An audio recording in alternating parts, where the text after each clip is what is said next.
Welcome back to Inherited Dawn, the One Piece podcast that follows the will of the D, chapter by chapter. We are diving into chapter 170 today, the War Front. And what a front it is. The battle lines are finally drawn, not just between armies, but between people and monsters. Monsters is the right word. We finally see the top of the Baroque Works food chain in action, and honestly, I don't know how anyone is supposed to fight them. It's one thing to be strong. It's another thing to be just impossible. We've seen strong guys before. We saw Arlong, we saw Don Krieg. They were tough, they were powerful, but you could punch them. This is something else entirely. It's that feeling of absolute futility. If you get that same feeling waiting for our new episodes, consider subscribing so you never miss the moment the tide finally turns. We're gonna need that hope. For real, because right now, hope is in short supply in Alabasta. Let's get into it. The chapter opens right where we left off. Vivi and Pell have found Miss All Sunday in the desert ruins. The Tomb of the Kings, a place of sacred history, is now the backdrop for this confrontation. And Vivi's not waiting around. She saw what happened to Igaram. She thinks he's gone, and she just charges, screaming his name. It's pure, raw grief and rage. We've seen Vivi be diplomatic, we've seen her be scared, we've seen her be brave. But this is the first time we've seen her completely lose control. The mask of the princess is gone. This is just a girl who thinks she watched her father figure die. It's a very pointed choice of attack as well. She uses her peacock slasher, her kujaki slasher, these little blades on her fingers. It's the weapon of a princess, something that's almost decorative, but she's putting all of her might into it. It's all she has. It's got that same energy as when Luffy charged Arlong after seeing what he did to Nami's village. Just pure, unfiltered fury. The problem is, Luffy has the power to back that up. Vivi, she's just a person. A very brave person, but a person nonetheless. And her attack is completely ineffective. Miss All Sunday doesn't even move. She just calmly stands there as Vivi's peacock slasher whips past her. She doesn't flinch, she doesn't dodge. It's like a child throwing a pebble at a battleship. The sheer dismissal of Vivi as a threat is more insulting than any counterattack could be. And then, man, this part gets me every time I read it. Miss All Sunday says something about Vivi's bad habit of acting rashly, and then just a hand just sprouts from Vivi's chest. It's an absolutely brutal panel. It looks like she's been impaled from behind. There's even a splatter effect, which at first glance is blood. It's a clean, brutal shot right through her heart. The sound effect is just a soft poof, which is somehow more disturbing than a loud, violent sound would be. My heart stopped. For a second, I thought, there's no way. Oda wouldn't do that to Vivi, not like this. But the image is just brutal. We've seen characters get hurt, but this looked like a definitive, fatal blow.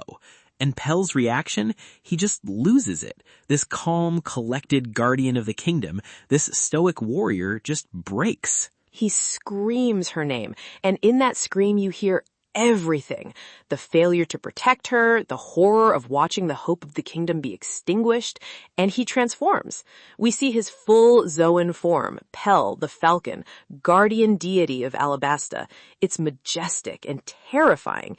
He's not just a man who can turn into a bird. He embodies the spirit of the Falcon, a predator. This is one of the kingdom's two guardians. This guy's a legend. We've been hearing about them, about Chaka and Pell, the two strongest fighters in Alabasta.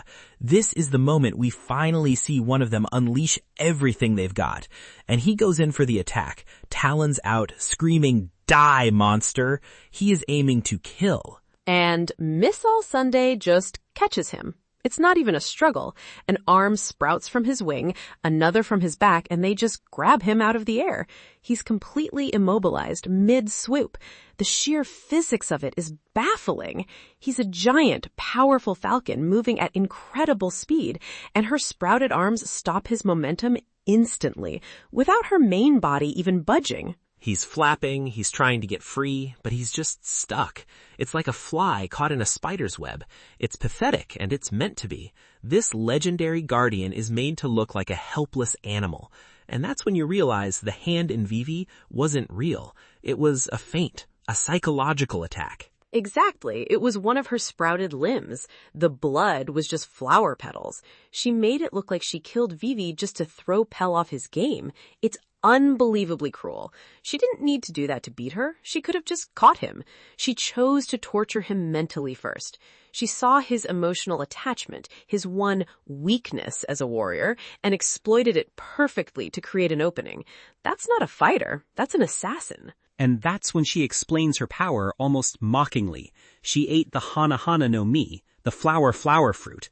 She can make any part of her body bloom like a flower from any surface. This is one of the weirdest, most terrifying fruits we have seen yet. Alveida's was simple, Buggy's was weird but straightforward, Luffy's is rubber. This is abstract. It's conceptual. It's not about raw power. It's about total control over the battlefield, over your opponent's body. She doesn't have to be near you to stop you. She can be 100 feet away and just sprout a hand on your back to snap your neck. Think about the intelligence implications, Franky. We talked about it briefly before, but let's really dig in.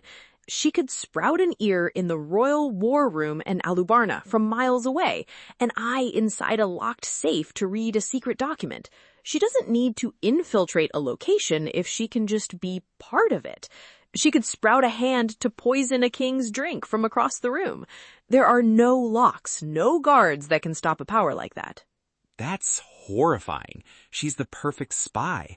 She's the vice president of a secret organization, and her power is literally perfect for espionage and assassination. It's no wonder she's Mr. Zero's partner. Oda doesn't just hand out random powers. This is deliberate character design. The power is the person. She is clandestine, she is everywhere and nowhere, she is precise and deadly. The name itself, Flower, is such a misdirection. It sounds beautiful, harmless. But in practice, it's body horror. Uncountable limbs sprouting from inorganic surfaces. It's unnatural. It's a perversion of life, blooming where nothing should grow. Pell is still struggling, and he's just furious. He can't believe this power, and she's just talking to him like he's a bug. Like, oh, it's just my little devil fruit power, nothing special. The condescension is off the charts.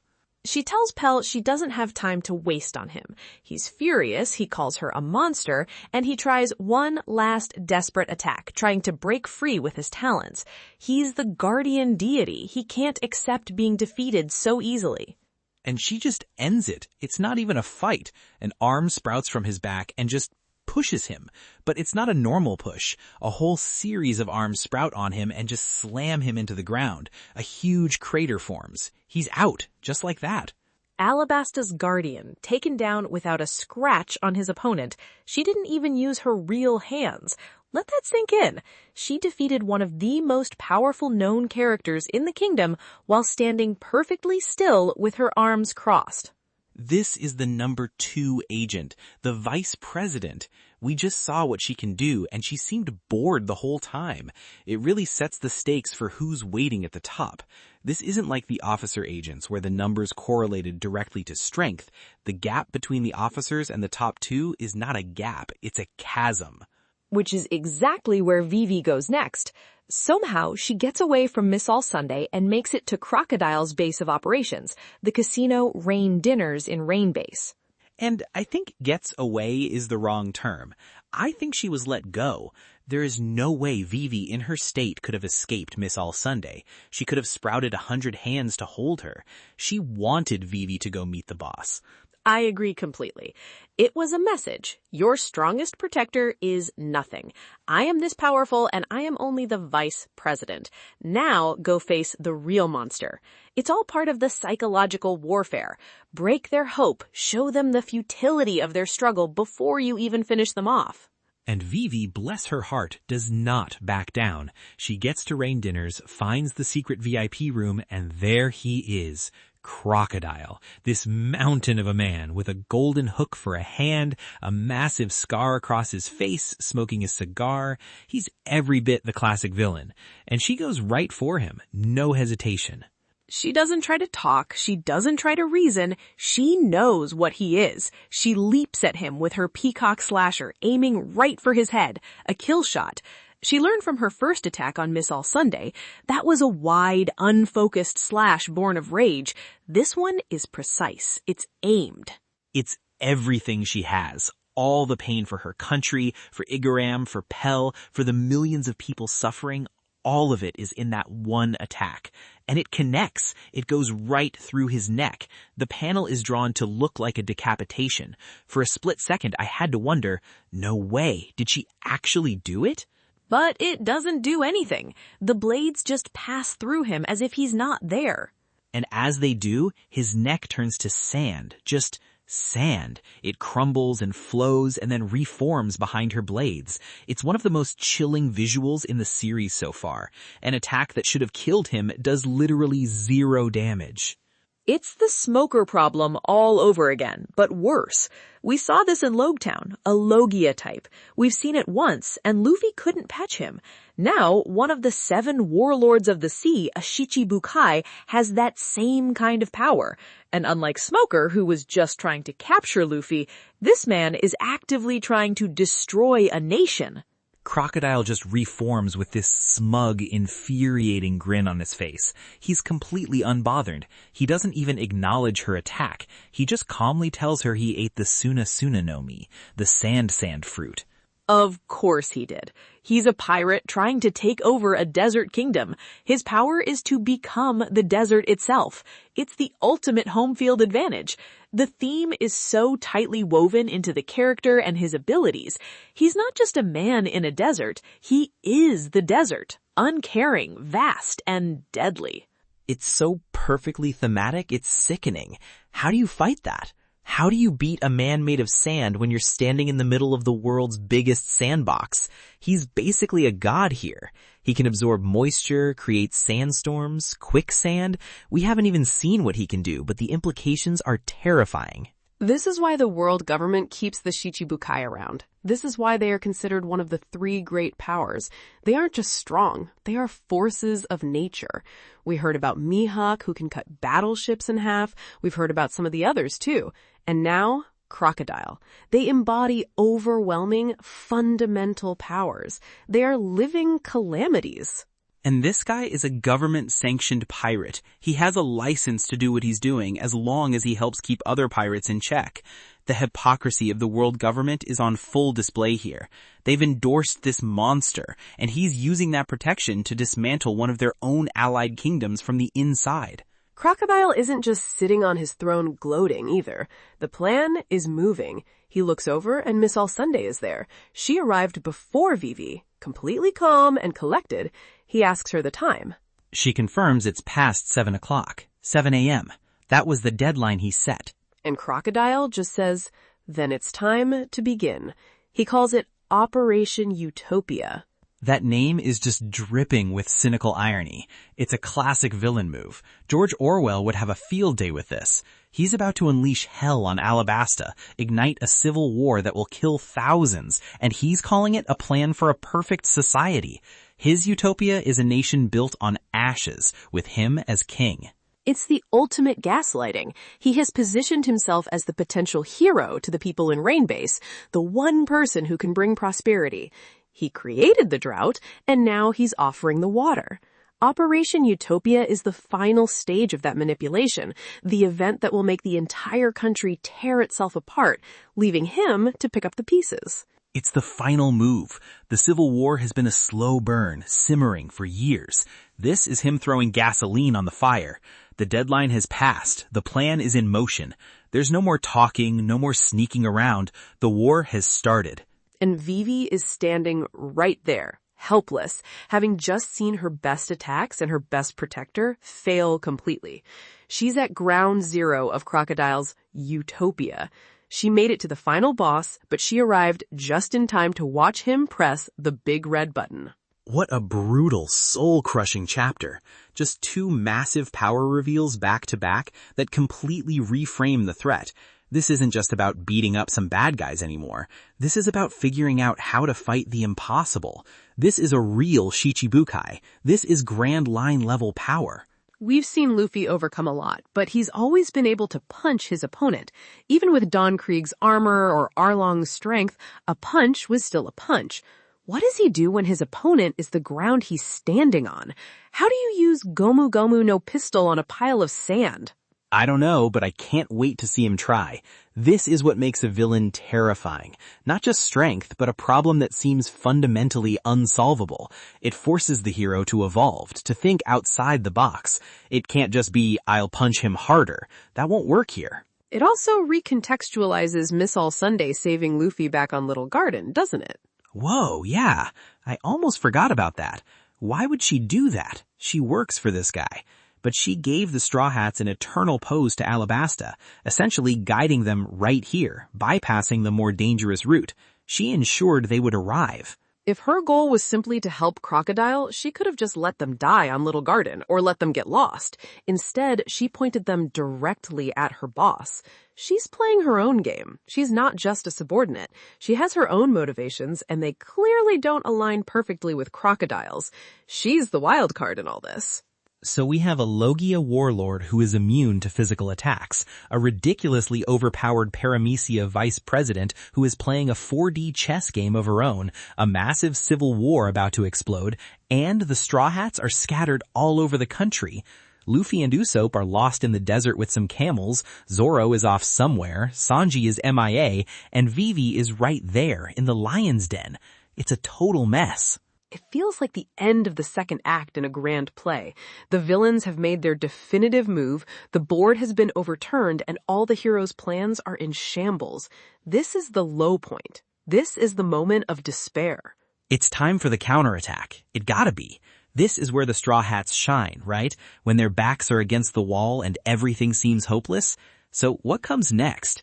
I'm just sitting here trying to figure out how you even land a punch on a guy made of sand. Do you throw water on him? Turn him into mud? I mean, there has to be some kind of clever way to do it. Okay, predictions. I've got two. First, we're going to see the immediate effects of Operation Utopia, and it's not going to be subtle. I think it's going to be something that forces the rebel army and the royal army into a fight they can't back out of. Maybe a false flag attack or a huge explosion in the capital, Alubarna. Something undeniable that makes both sides think the other has declared all-out war. Okay, that makes sense. The trigger event. It has to be something spectacular and public.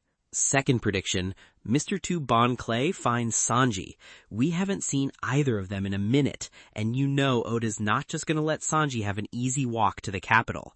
They had that weird moment of respect on the ship, that whole true friendship knows no time speech.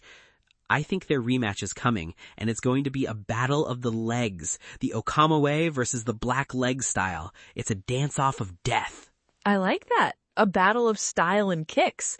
Okay, my turn. My first prediction is that we'll cut away from Crocodile's lair. He's made his big reveal. The plan is in motion. I think he's going to leave Vivi there, completely dismissing her as a threat. He might trap her or just mock her, but his focus is on the grander stage now. He'll leave her in her despair. That's so much more insulting than capturing her. Just, you don't even matter. Cold. Crocodile is stone cold. Or sand cold, I guess. My second prediction is about the nature of the Hana Hana no Mi. We've only seen Miss All Sunday use it for restraint and misdirection. I think in the next chapter or two, we'll see its lethal application on someone else, just to establish that she wasn't playing games with Pell. We've seen the trap, now we need to see the teeth. I think Oda will give us a demonstration on some poor, unsuspecting royal guard or rebel, maybe some kind of clutch move that just snaps a spine, to show everyone what she's truly capable of when she's not holding back. Oh, that's dark. Showing us what she's really capable of when she's not just trying to disable someone? I could see that. It would raise the stakes even higher. Any third? A small one. We'll get a check-in with Smoker. He's in Alabasta chasing Luffy, but he's also a Marine captain. He's not going to just stand by while a civil war explodes, especially if he knows a warlord is involved. The Marines are supposed to maintain order. I think he's about to become another wrench in Crocodile's plans, an unaffiliated third party who complicates everything for everyone. Bro, a three-way fight between Luffy, Crocodile, and Smoker. A rubber man who can't touch either of them, a sand man, and a smoke man. It's like a bizarre game of rock, paper, scissors where two of the options are invincible. That would be absolutely legendary. I can't wait to see what happens. This is the big one. This is what the Grand Line is all about. The war has begun. We'll see you next time on Inherited Dawn.